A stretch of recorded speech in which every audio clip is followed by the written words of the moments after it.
Hey everybody, it's Ron from Pick Dawgz, and this is Ron's Rundown. We're going to go over the MLB game set for Friday, April 8th, 2022.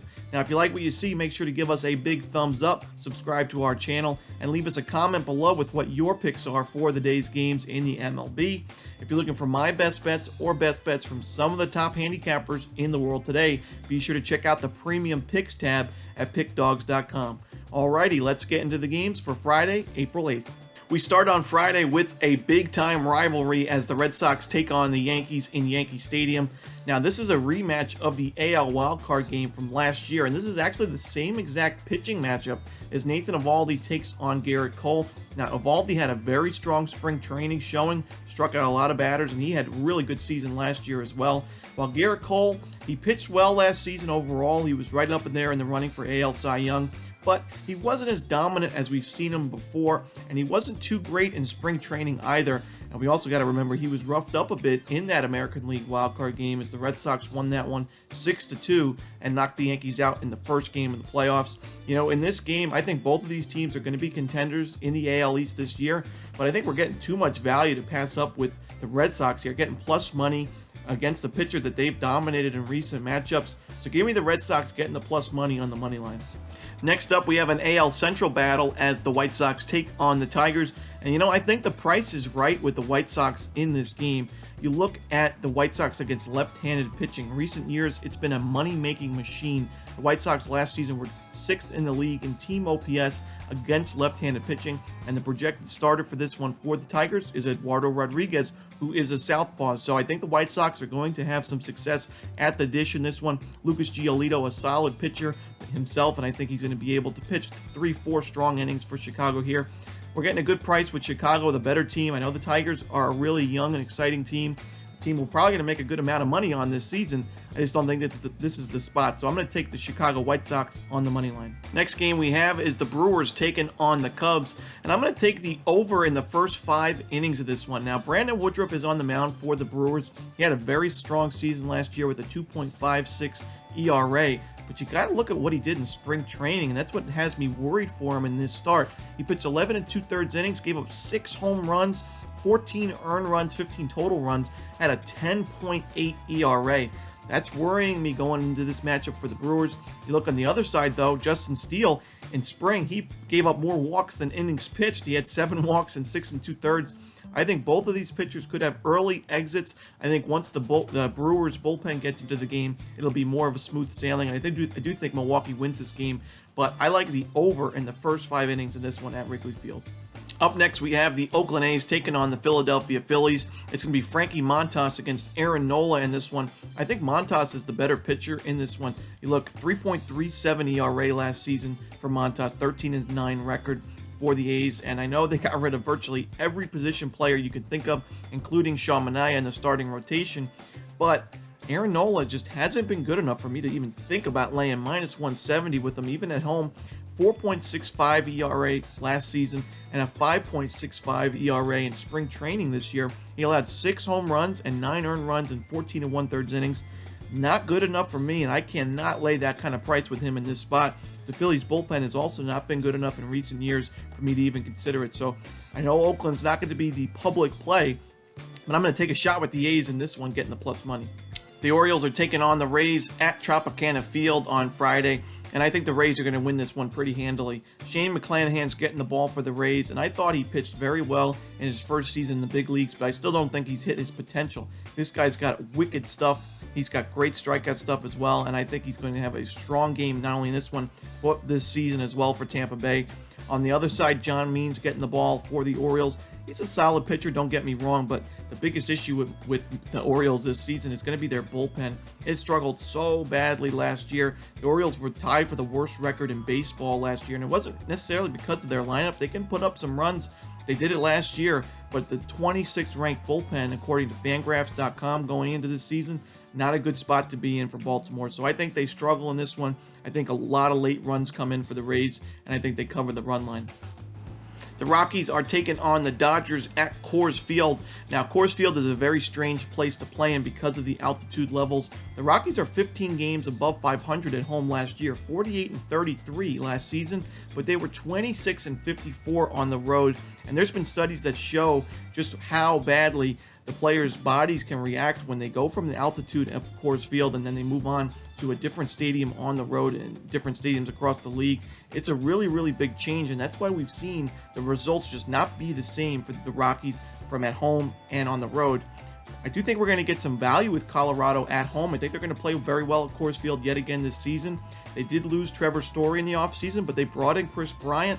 He's going to have a nice glove, a strong bat in the lineup as well. He'll probably hitting a cleanup a hole, and I think he's going to be able to provide the Rockies that much-needed bat that they lost in Trevor Story. In this game, Walker Buehler, he pitched very, very well last year, 2.47 ERA, but in spring training, he was roughed up a bit, 6.52 ERA, gave up 4 home runs in 9 2/3 innings. At Coors Field, anything goes, especially the ball going over the wall, and I think we're going to see plenty of runs in this one. I think we're going to see the Rockies compete in this one, so I like the over, but I also like the Rockies on the run line getting the 1.5 runs. I think it's a 1-run game either way.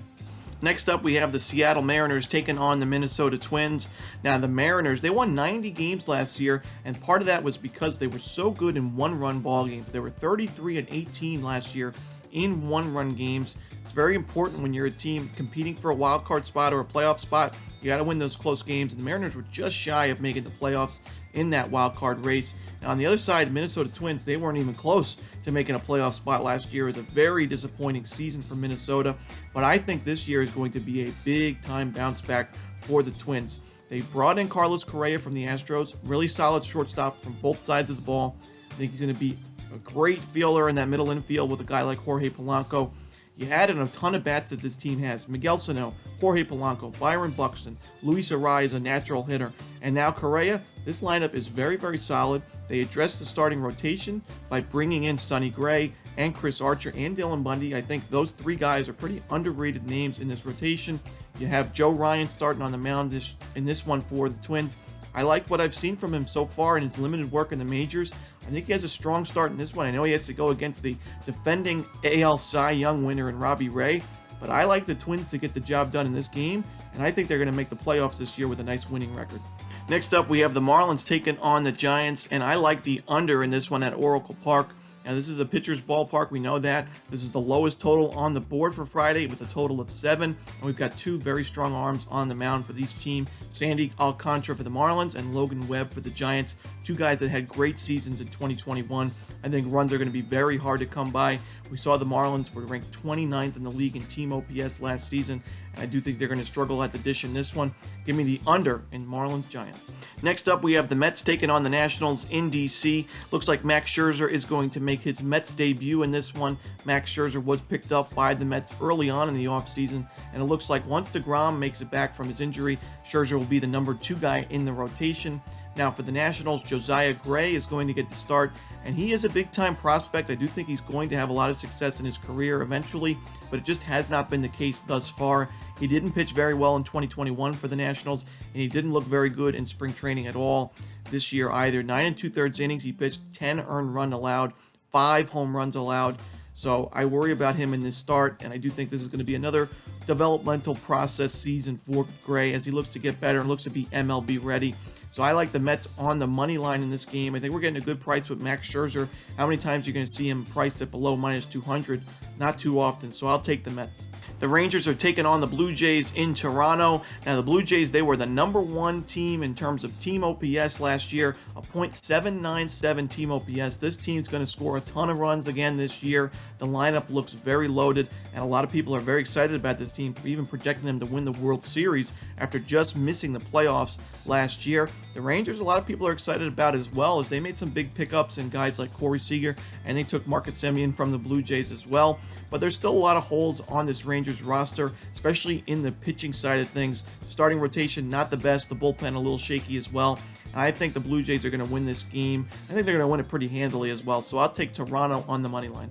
Next game we have is the Reds taking on the Braves. This is going to be the second game of their series. Now, I like the under in the first 5 innings of this one. That's because I really like the starting pitching matchup. You look at Charlie Morton, he didn't give up a single run in spring training. Hey, that's the same case for Reaver San Martin. Didn't give up a single earned run, neither of these guys in spring training. They both had strong seasons last year. Charlie Morton obviously had a lot more work than San Martin. San Martin only pitched in 11 innings, but had a nice 1.1 or 1.51 ERA in those games, and I think both pitchers are going to have some success early on. I think the Reds are going to struggle towards the end of this game once the bullpen has to make its way in, but for the first 5 innings, give me the under. I think we're getting a good price here. Next up, we have a big-time AL West rivalry as the Astros take on the Angels. Now, I like the Angels on the money line in this game. I like Patrick Sandoval on the mound for the Angels. He had a strong year last year, 3.62 ERA, good strikeout rate, didn't give up too many home runs. And I think this year is going to be maybe a breakout year for Sandoval, the left-hander. On the other side, Jake Odorizzi, his numbers have kind of regressed, in my opinion, as of late. He had his lowest strikeout per nines rating that he had in his career since 2013, and that was when he only played in 7 games for the Rays. So I think Odorizzi, if his strikeout stuff is not there, he's a far worse pitcher than if it is, and I think the Astros are going to be in trouble in this game. I like the Angels to get to Odorizzi early, and I think the Angels win this one at home. Our final game of the night is the San Diego Padres taking on the Arizona Diamondbacks. I like the under in this one. I know I've taken quite a bit of unders in this video so far, but I think it's true for this one as well. Sean Manaea, I think he was a great pickup for the Padres late in the offseason. It was like a buzzer beater move that they made. He's a good number 2 option to have. He pitched well for the A's last season. On the other side, Merrill Kelly, I think he's going to work his way to being the number 1 option for the Diamondbacks in this rotation. It's a pretty weak rotation, you got to admit it, but I think he's the best option that they have right now. The lineup for the Diamondbacks is very, very weak on paper. I think it's going to struggle for most of this season and probably be towards the bottom 5 in the league in team OPS yet again this year. I think runs are hard to come by for Arizona. I think San Diego finds a few late, but I like this game to go under the total overall. And that's it. Those are the games for Friday, April 8th. Hope you guys enjoyed this video. Remember, leave us a big thumbs up if you enjoyed it, and leave a comment down below with what your picks are for the games on Friday in the MLB. Again, this is Ron Romanelli, and as always, good luck.